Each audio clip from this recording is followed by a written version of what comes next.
ஏற்றிய திராவிட முன்னேற்ற கழகம் அதிலே 5,000 பேருமே கடனாக இருக்கிறார்கள்.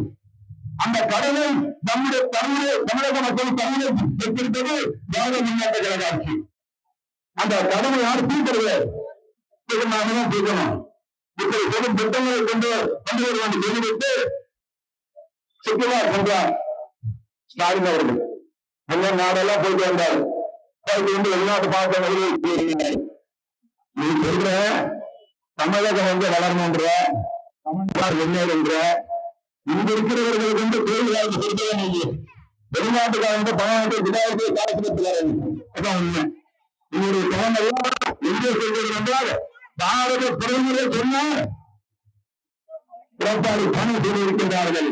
மதுவகத்தில் மட்டும் 40,000 பேர் ஊழலுக்கும் தேர்தலில் சொல்லியிருக்கிறார். 40,000 பேர் இருந்தார். மக்களை காப்போம் என்று நாம் சொல்கிறோம்.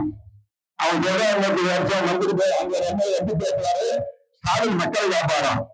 அவரை மதுவிலக்கு தான் காப்பாரு. மதுவிலக்கு இங்க காக்க மாட்டாரு. சாராயங்களை காப்பதற்கு அதில் மந்திரி இருக்கிறார் என்றால் அது ஸ்டாலின் அவர்கள் தான். அதற்கு துணையாக இருப்பது யார் பார்த்தீங்கன்னா செந்தில் பாலாஜி. செந்தில் பாலாஜி நம்ம கூட தெரியல. நான் தமிழ் நாடாளுமன்ற குடியிருக்கிறார் 4 பேரை தேர்ந்தெடுக்கப்பட்டாங்க.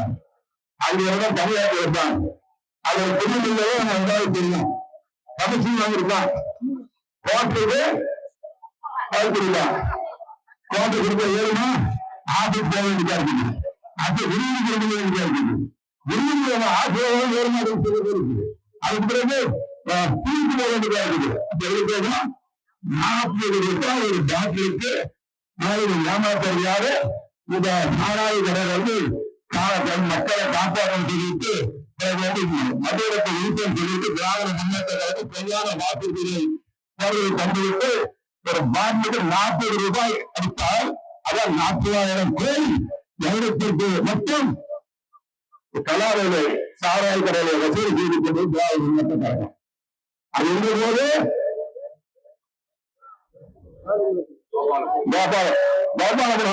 ஆதாரத்துக்கு அங்கே தெரியல. அங்க போய் அங்கிருந்து யாருக்கிட்ட பேர் சொல்லுங்கன்னா அவரோட மனை குருதாதி வேற அங்கே செந்தில் பாலாஜி கொடுத்தாரு. அதுக்காக பாதுகாப்பு போயிருக்கிறார் கேட்டேன். நான் கரூர் இருந்திருக்கேன். எங்க மீட்டிங் தர விட்டாங்கன்னா செந்தில் பாலாஜி வேணும்னா நம்ம எடப்பாடி பழனிசாமி பேசுறதுக்காக ஒரு கூட்டம் நடக்கும்போது ஒரு சம்பளம் ஏறாரு. அதுக்கு இந்த மாதிரி பார்த்தீங்கன்னா மீடியம் இருக்கும். ஈரோடு ரோடு கரூர் ஈரோடு ரோடு இந்த மாதிரி கூட்டம் நிற்க முடியாது. அந்த இடத்துல இவர் எடப்பாடி பழனிசாமி வேண்டும் என்றே கொடுத்து கூட்டத்தை தடுப்பதை முயற்சி செய்தார். அது ஈடுபடவில்லை. அதே நேரத்தில் ஒரு நடிகர் செயல்முறை பார்ப்பது என்றால் இந்த கூட்டம் நடைபெற்றது.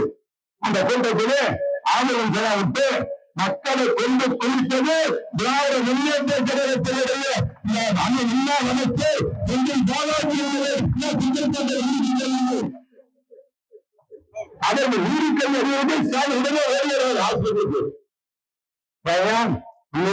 உன்னுடைய அரசியல் வந்து 41 பேர் கையாளுக்கு பிறகு அதுக்கு பிறகு சாராயத்தை காரணம் என்ன? நீங்கள் சாராயத்தை காப்பதற்காகவும் நான் ஆட்சியை செய்து கொண்டிருக்கின்றேன். அந்த கள்ள சாராயத்தை விற்பதின் மூலமாகத்தான் 40,000 கோடி ரூபாய் இந்த முதலமைச்சருடைய குடும்பத்திற்கு செல்கிறது என்பது நான் சொல்லவில்லை. பாரதிய தலைவர் சொல்லியிருக்கிறார். அதே என்றால் டிபார்ட்மெண்ட்ல அங்கே நடக்கும் தெரியுங்களுக்கு கார்பரேஷன் அமைச்சர் வந்து என்ன பண்ணார்? வேலை செய்தார்கள். அதே பிரதமரும் சொல்லியிருக்காரு என்று எதிர்பார்த்தான் சொல்லியிருக்கின்றார்கள். அந்த பணத்தை கொள்ளையடித்து சென்று ஏழைக்கு இருக்கின்றதை தயவுசெய்து அந்த கொள்கையாக அந்த ஊழல் செய்து கொண்டிருப்பது திராவிட முன்னேற்ற கழகம்.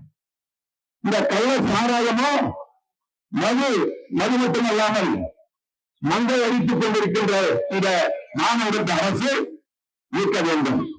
போதைப் பொருள் எந்த வாரம் போதை ஏற்பட்டே இருக்கிறது.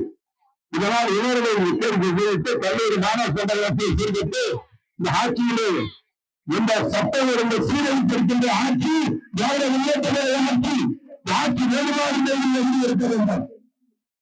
நான் சொன்னது போல தமிழ்நாடு பிறந்த நகரம் பாலியல் வன்கொடுமைகள், சட்ட ஒழுங்கு கூறுவர்கள், போதைப்பொருள் பழக்கம், விலைவாசி உயர்வு, வேளாண்மையை கட்டுப்படுத்த தவறிய நிர்வாக திறமைக்க ஸ்டாலின் தலைவராக விடியா திமுக அரசை கண்டித்து நம்முடைய கழகத்தின் சார்பாக தேசிய ஜனநாயக கூட்டணி கட்சி இணைந்து இன்று நாம் இந்த அறிவை கூறி நாம் அவர்களுக்கு அவர்களை வரவேற்க வேண்டும். நான் சொன்னது போல